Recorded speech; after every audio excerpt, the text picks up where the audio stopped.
Now a trip back to the 1920s in Hazleton. It was a period after the 1918 flu pandemic. The sale of coal through World War I helped fuel an economic boom and the construction of many of the structures that we still see in the city today, like the Hazleton National Bank Building, the Altamont Building, and the Hazleton Elementary Middle School, also known as the Castle.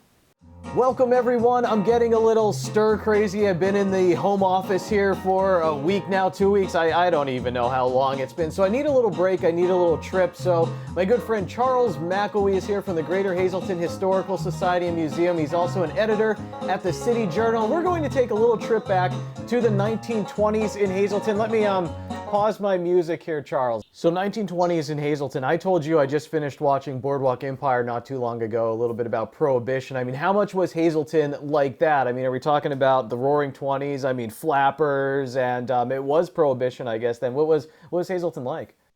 Well, I think the question people would ask if they lived in Hazleton in the 1920s would be, what is Prohibition? It made no difference.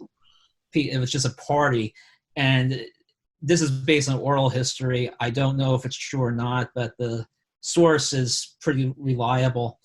Jimmy Walker, he was mayor of New York in the 20s, and he was this larger-than-life figure, small guy, but big personality, big partier, defying the Roaring 20s in New York City. And the rumor is that for a good time, he took the train to Hazleton and drank at the Winfield Hotel, which was in downtown Hazleton.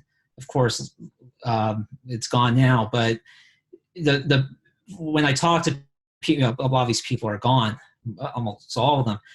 But the best way to describe Hazleton in that period, I've been told, is the movie The Sting with Robert Redford. It's an early 1970s classic. And I'm told that movie accurately captures what it felt like to be in Hazleton in that period. So it was just a big party.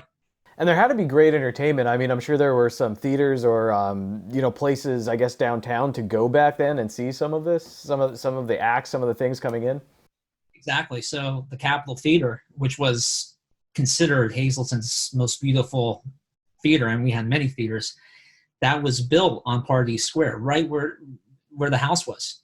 So that was bracketed by Hazleton National Bank and the Altamont, but in between was this Grand Theater.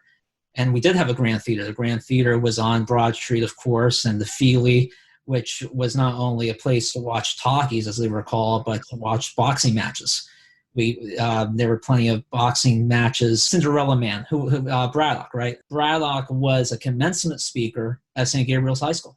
Thank you for joining us for this latest Hazleton Historical segment. Charles, I appreciate it. Everyone at home, stay safe, and look up the Greater Hazleton Historical Society and Museum on Facebook for more information, and also check out their website, and you can make a donation to them as well.